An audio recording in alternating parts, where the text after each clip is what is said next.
All right. Having some technical issues, but hello and welcome to A Better Morning. I'm Heather Klein. We debate the trending topics in sports from a sports betting point of view. Let's welcome today's panel. Award-winning host, the fantasy exec, Thank Corey you. Parson. Host of Her Story in the Making, Britt's Fantasy Blitz, and co-host of Lightning Round, Britt Flynn. Fantasy Alarm lead NFL analyst and host of Fantasy Fiasco, Andrew Coop Cooper. Hey everyone, how's it going? Hey, what up? Morning, what up? gang. It's going good. Hard to start my morning without that music, though, Heather. I know, I don't know what just happened. I'm so sorry. It gets us all hype, right? Yeah, gonna have to have Corey sing something for us. Corey, what do you got, brother? I don't think you want me singing. You know what I'm saying? One little ditty to start us I'm off. not sure. He has the gift of gab, but I'm not sure if Corey has the vocal cords of like a Luther Vandross. Of a Britt Flynn. You see what I'm doing here is I'm just trying to deflect to anyone but myself to sing us a song. You're a master at that. Best. All right, let's just get it started. Franchise tag running backs Saquon Barkley, Josh Jacobs, and Tony Pollard were unable to reach long-term contracts prior to the Monday deadline. Although they're able to collect $10 million for the 2023 season, what does that mean for running backs and job security moving forward? The yearly salary is chump change compared to quarterbacks, linebackers, and cornerbacks, and their careers are historically longer. Do you feel the running back position is oversaturated in the NFL? And do you feel the running back market is broken? Coop, you're on board. So there was a coach that actually warned that this might happen. A very smart coach by the name of Bill Belichick. Once upon a time, somebody went to Belichick and they said, what do you think about expanding the rosters? And this was the expansion to 48, just 2 players. And he said he didn't like it. And at the time, pretty much everyone did because it was good for player safety, good for health. And his explanation was that the bigger the rosters get, the more niche positions you're going to get, right? And his example was, say you expand them far enough, now you have one guy for kickoffs, one guy for field goals. You have one tall guy just for red zone. The other team has to get one tall guy just to cover him. And what happens is it splits up the work, splits up the positions. And that's what we've seen at the running back position ever since the rosters have been expanded. Early 2000s, you had one guy taking every snap with a backup.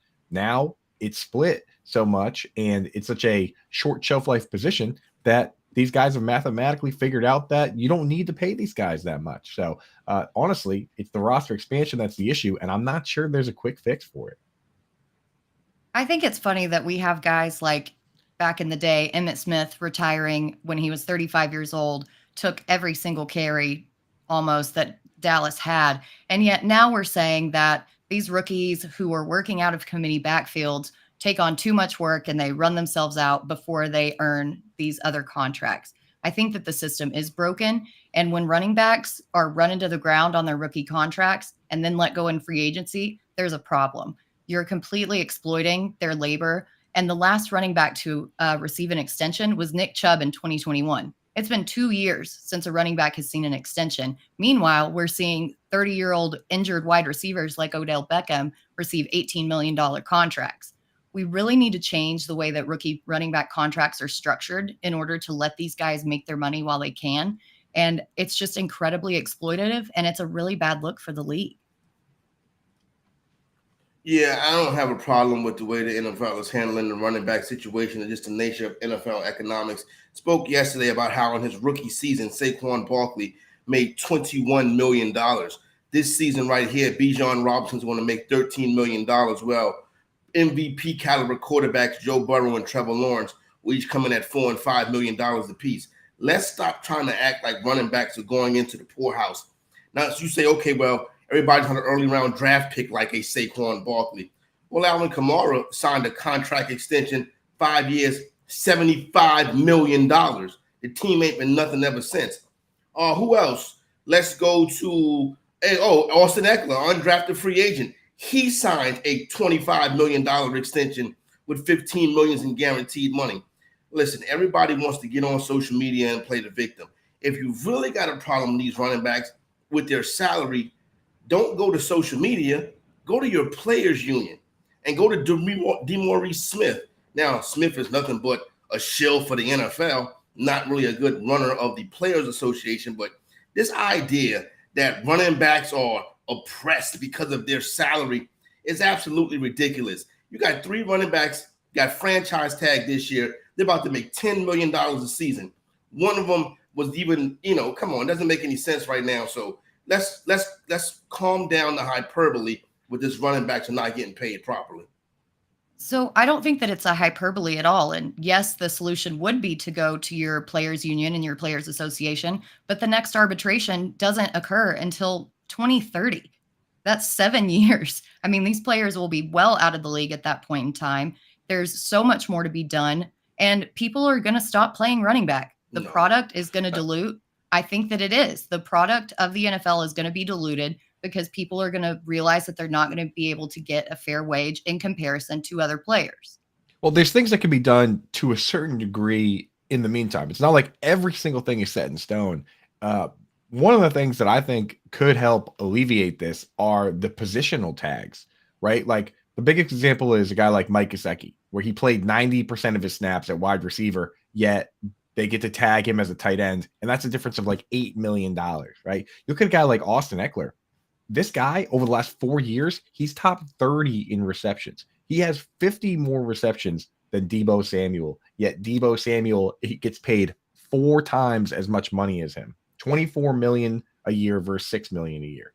So when you really break it down on what these guys are actually doing, it's not like he's only a running back. This guy has led his team in targets and essentially been a top receiver in this league. That's why he wants to get paid. So on one hand, he got extended, and Saquon Barkley has made over 50, almost close to $40 million in his NFL career, especially if he signed that tag this year.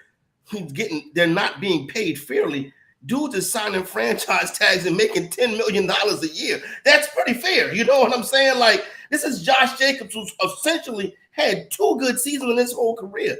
Ezekiel Elliott signed that big contract extension, and Tony Pollard was immediately the best running back on the Dallas Cowboys, making less than $1 million. Now, this year, he gets to make $10 million. How's that not fair? Well, I will have your side on this one, that they should have taken care of this before. As Britt points out, when the CBA was done, they should have taken care of it then. They should have done this when guys like DeMarco Murray were being run into the ground, right? They should have sat back and said, okay, this is what's about to happen. We need to make sure it doesn't, and they didn't. So I guess that's the way business works sometimes, right? It comes from college football. I was just going to say $10 million to us sounds like a huge amount of money, but we have to view it in comparison to everybody else in the league and what everybody else in the league makes. Probably not quarterbacks, because quarterbacks are out there and play every single snap. But as far as like wide receivers, tight ends, that situation, we have to view it like that. And in that situation, they're not being compensated fairly. But it depends on when you get your money. I told Joe Burrow is about to make $5 million this year. Yeah, well, Joe Burrow about to win the MVP. Yeah, but Joe Burrow next year is going to get $100. Joe Burrow is going to get $200 million contract. Yeah, so, but the running backs have already got their money. You see what I'm saying? The thing is, quarterbacks. The position works differently though. Quarterbacks, the age apex for quarterbacks is like age 28 to 37 now. The age apex for running backs is 24 to 26. Well, I mean, it just, again, they need to have somebody, and you point out DeMaurice Smith not doing his job, somebody foreshadowing these issues. And the thing is, as the league changes and running backs get used less and we're passing more, that's just the way the league goes. I don't see early contracts. Right. Well, that's what I'm saying. It's like the league's changing, and that's the way it works. Like, I don't see anybody crying for fullbacks, right? Like the fullbacks, they're gone now, and they used to be, Christian Okoye used to be the best ball carrier in the league as a fullback, right? So I can see both sides of it. If they want to band together, try something unionized or something, maybe. But there's no other league, so either they have to convince the league they're more valuable somehow via their play or by having more longevity, or this is just the way it's going to go. It's just the way it's going to go. That's just it. It's just the way they're not going to stop playing. Just like the NFL, we're shy of 2 months away from week 0 in college football, but we can't get enough of it, and futures odds never get old. Reigning Heisman Trophy winner USC quarterback Caleb Williams is plus 500 and the favorite to run it back, followed by LSU QB Jaden Daniels at plus 1,000 and Quinn Ewers, quarterback for Texas, at plus 1,200. Would you put in a bet for Williams or Britt? Do you have another guy in mind? So, first off, it kind of annoys me that the Heisman, much like the NFL MVP, has turned into a quarterback award, because this is for the best player in college football, not the best quarterback or most valuable. So, Caleb Williams is probably going to win it. I'll sprinkle a little bit of money on it. But in principle, I'm intrigued with Ohio State wide receiver Marvin Harrison Jr. His odds are at plus 2,500 to win. And this guy is an absolute beast of a wide receiver. He could be the best we've ever seen in college football, and he could make a run for the #1 overall pick. He's truly set to break out this year, even with a new quarterback. And when the 2024 draft rolls around, I would not be surprised to see him go first overall. I think it'd be tough for him to go first overall with a franchise-changing quarterback like Caleb Williams out there. This is a guy that's going to be generational talent, tank master for a number of teams this season. And I think you got to have in a Caleb Williams ticket in your portfolio, as this guy is basically college football's version of Patrick Mahomes, playing in a big market out there in Los Angeles and USC, the Coliseum, TV games versus Notre Dame and stuff like that. So Williams is going to be in the mix, and he could be the first person to do it twice since Archie Griffin did it. I like Britt's thing with Marvin Harrison Jr. This might be the best wide receiver prospect we've ever seen, and I think you need to have a Marvin Harrison Jr. ticket in your arsenal. But I'm going to go with Jaden Daniels, LSU quarterback. I think LSU is getting ready for an historic season. I think if that one loss is at Tuscaloosa, Jaden Daniels will give Caleb Williams a run for his money.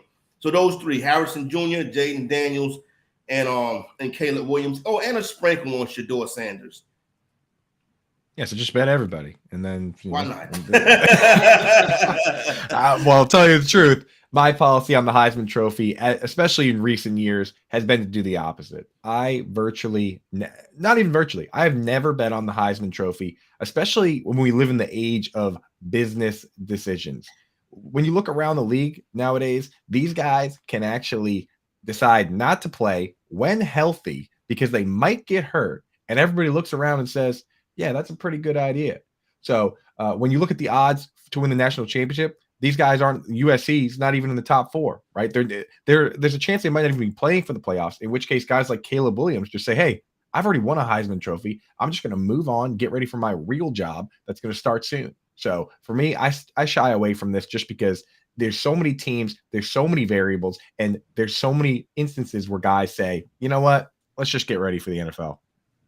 Well, and Caleb Williams also lost Jordan Addison, who was drafted by the Vikings, and then 3 of his other wide receivers, Kyle Ford, CJ Williams, and Gary Bryant, all transferred out of the program.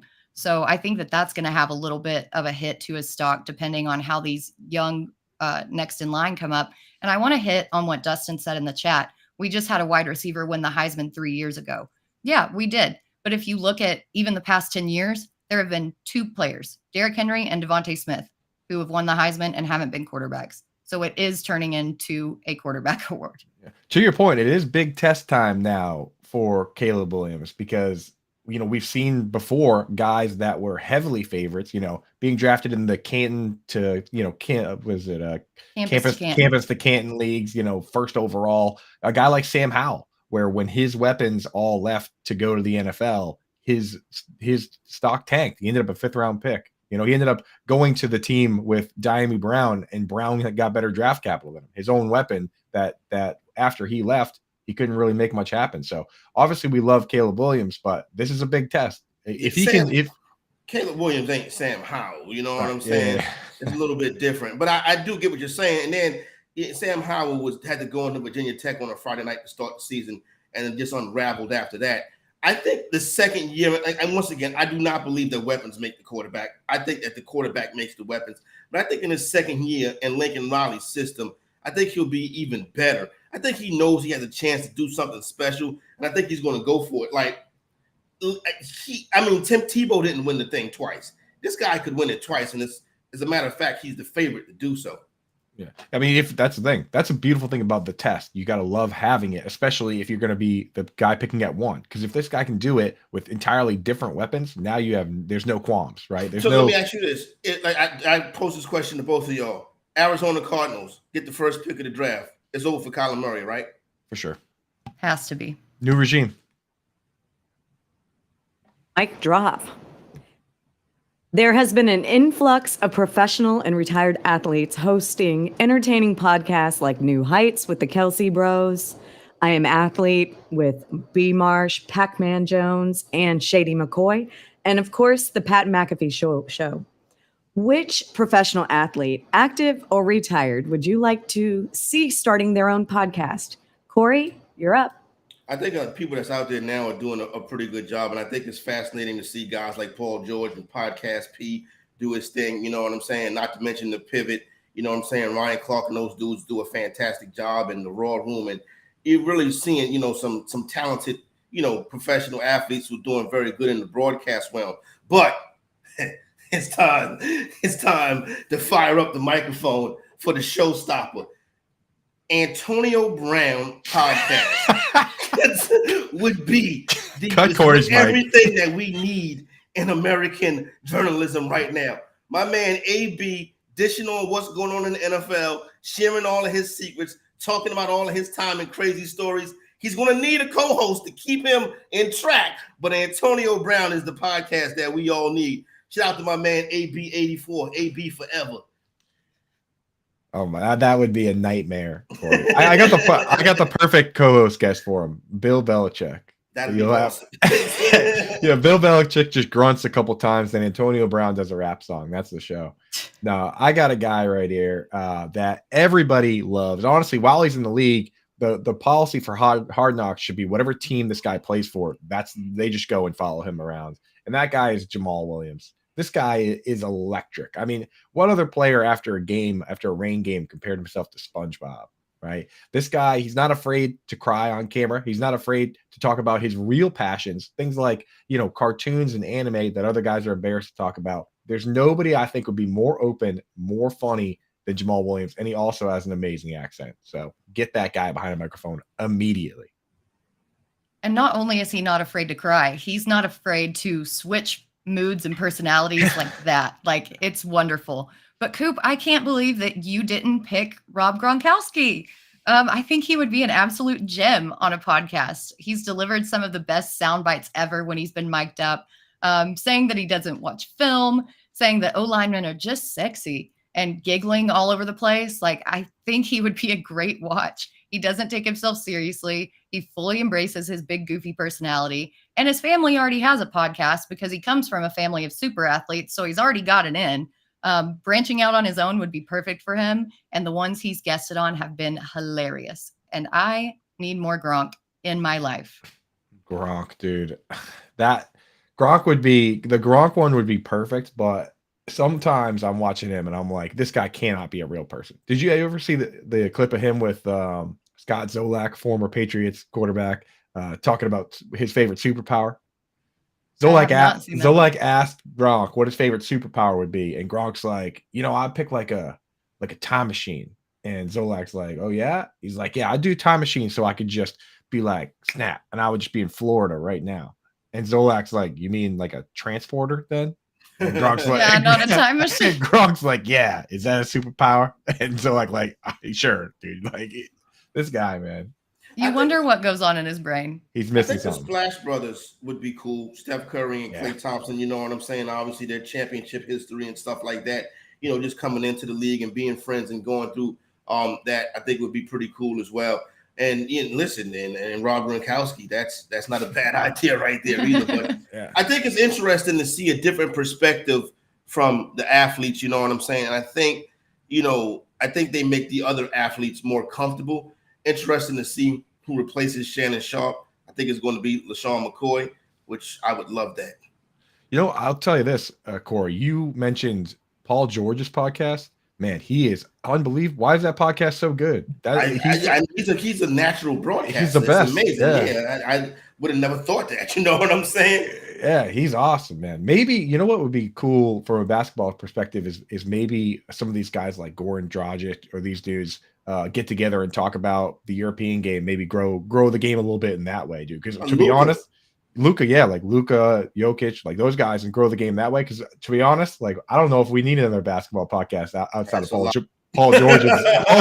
Paul George is awesome. But somebody get Antonio Brown in the podcast studio. You know what I'm saying? Yeah, let's see if he'll come on the show. I would say I want to add one thing to a basketball podcast. I want Shaq on a podcast to explain the gas situation. I really want to know. Thing is crazy. I really want to know how that works, and I would love like an extrapolated explanation of how, in his mind, the gas situation works. You know, Britt, it's crazy because sometimes I ride past the gas station, I'll be like on half. And I'd be like, well, let me throw $20 in here just in case. You know what I'm saying? The Shaq thing is right. Do you think Gronk is really like that, for lack of better words, dumb? I mean, look at Jessica Simpson, right? When she was in a reality show, she looked like in the whole tuna chicken of the sea business. I feel like she plays the role because she's actually very smart and very talented and very accomplished. But Gronk, I don't know. There's different flavors of dumb, Heather. There's different flavors of dumb. There's, I mean, you can be very smart in certain things, and other things you can be a golden retriever, which I think Gronk, to a certain degree, is a little bit of both. And I think that makes for a great person and probably a great podcast too, if he wants to do it. Absolutely. I thought that was a great idea. And there's also Richard Sherman possibly in the mix for Undisputed as well. I kind of like the Shady McCoy better than Richard Sherman, to be honest. The thing with Richard Sherman, I mean, I think they would be trying to relive that fight from back in the day between Skip and Richard Sherman every day. So I don't know. How long does that last, right? Exactly. I would listen, if I was Skip, listen, I'm gonna tell Skip Bayless what to do. He make plenty of money on TV. He know what he's doing. Right. But I think Max Kellerman would be good with Skip. Yeah, but it's just as Max Kellerman want to live. Max Kellerman's a New York guy. I'm not sure he wants to live in Los Angeles. Yeah, Kellerman and McCoy, two guys definitely not afraid to say what they're thinking. And Skip needs to be, called out sometimes, and he needs someone like that. I mean, look at Shannon; they had that relationship for several years. So, but let's move on. Now it's time for Dealer's Choice. Give us your bet of the day. It can be on any topic and any sport. Coop, what you got? I've been thinking a lot about this Dalvin Cook business. As much as I have all this Boston stuff behind me, lovely. Look at Pedro, what an angel. I don't think that it's actually a good fit, and I don't think it's going to make sense for him to go to the Patriots. And I also don't think that the Dolphins are in a position to make that move. I am actually, the more I think about it, the New York Jets at plus 400 to land Dalvin Cook makes all the sense in the world. It's the exact spot where if he lands there, we'd all turn around and say, oh, that makes sense, because Breece Hall's coming off the ACL injury. Aaron Rodgers is a hired gun at the age of 39 to come in and try and win in such a short window that why leave anything to chance with guys like Michael Carter and Bam Knight and Izzy Abanikanda. If you need to use those guys, just go out and shore things up by bringing in Dalvin Cook and try and win right this moment. Yeah, I'm sure that your Ramondre Stevenson Patriots fandom had nothing to do with that pick, Coop. But speaking of fandom, I'm going to go Dodgers and Orioles over 9 total runs at -110. In last night's game, there were 13 total runs scored, and the Dodgers smashed the O's into pieces. Tonight, you've got Julio Urias on the mound for the Dodgers, and he's been a little shaky since returning from injury. For the Orioles, Dean Kramer has been better as of late, but he's still allowed 21 earned runs in the last 7 games, and that's more than enough to get the bleeding started before the O's break into their bullpen, which has been susceptible to giving up big plays. These two teams are some of the hottest offenses in baseball, with the Dodgers ranking 3rd and the O's ranking 8th in total offense. So I think that they hit this very easily. All right. Coop, you just mentioned something that just your great podcast would be Pedro Martinez, the Who's Your Daddy pod. That would be an awesome podcast right there. You know what I'm saying? So just throw that out there. As far as my wager for today goes, I'm gonna stick to college football since we did a little bit of that earlier. And I'm gonna go to the Pac-12 conference. And yes, I'm gonna be that guy that bets over 3.5 wins for the Colorado Buffaloes. I think the 4 wins are Nebraska, Colorado State, Arizona, and Oregon State, and maybe a fifth one with Stanford. I do think Prime is going to get the program rolling at some point. Could be tough this year to make a bowl game, even though I predicted they would, and people are going to hold me to that. But I'll take over 3. And listen, it opened up to 2.5, so they have really low expectations. But I'll take over 3.5 for Coach Prime out there in Buffalo. So I got to ask you then, Corey, I mean, no one ever can truly say they agree with what everyone does, but do you like his approach? Do you like his approach basically showing up and saying, hey, I'm bringing my own people, you guys, you better work on your transfer, you better get in that portal and find yourself a place to play? Like, do you like the way that he has approached things so far? I think it came across kind of brash at first. A lot of people were not expecting that, but this is the deal. He went somewhere and won. See what I'm saying? Like, when Eric Bieniemy was trying all these years to get a head coaching job, people said, why don't you just go to college? And he said, no, I'm a pro coach. And he's still waiting. Well, Deion, he actually went to Jackson State. He said, we're not ready to coach Power 5 ball yet. So he went to Jackson State and he won. So as long as you're winning, I got to go with your approach. I don't have a problem with it. Colorado was so bad last season. I don't think that they had anybody on that roster. Exactly. And it sucks because at the end of the day, these are college kids and they are there just trying to get an education and play a sport that they love. But with a coach like Prime, I mean, you can't expect him to come in there and accept subpar performance. Yeah. And that's the thing with the early coaching, especially I just feel like it's high risk, high reward when you have a shtick like that, because Nick Saban's biggest thing is the recruiting wave never stops hitting the beach, right? Like it's nonstop with him. And it's almost a disappointment, kind of like in college basketball day, like, the Calipari days, if guys don't go to the NFL after 3 years, because you have a logjam there. So he needs to keep it rolling. He needs to hit that over this year so that the guys keep knocking on the door and it keeps building. But Corey, I can see it though, But no, listen, you make a good point. If he fails, he's going to fail miserably. But if he hits, he'll be in the SEC in 2 years. Like, he's not going to be long for Colorado. I'll tell you this. It's much more fun to bet on him than bet against him, because Coach Prime, baby. I mean, Colorado's going to be on TV every Saturday night. Yep. They have playing Caleb Williams. That game is going to be on TV 100%. There you go. Yep. And they, even with that bad roster, they put up some surprising wins last season. So 3.5 is very doable. Yeah. I'm in, Corey. I'm betting the over. Let's go, dude. Let's go. Let's go, dude. Coach Prime, baby. We're betting over as a family. That's right. We agreed on something here. Let's go. I'm in. Let's bet on fun. Well, I think we need to end on a high note, guys. We got a little family love, no hard times here. That was today's edition of A Better Morning. Thank you to Corey, Britt, and Coop. Make sure you check out Quick Out Fantasy Football with Howard Bender and Andrew Cooper at 1 p.m. Eastern. If you missed any of our shows, you can find them all on our YouTube channel and at bettersports.com. We wish everyone a better day.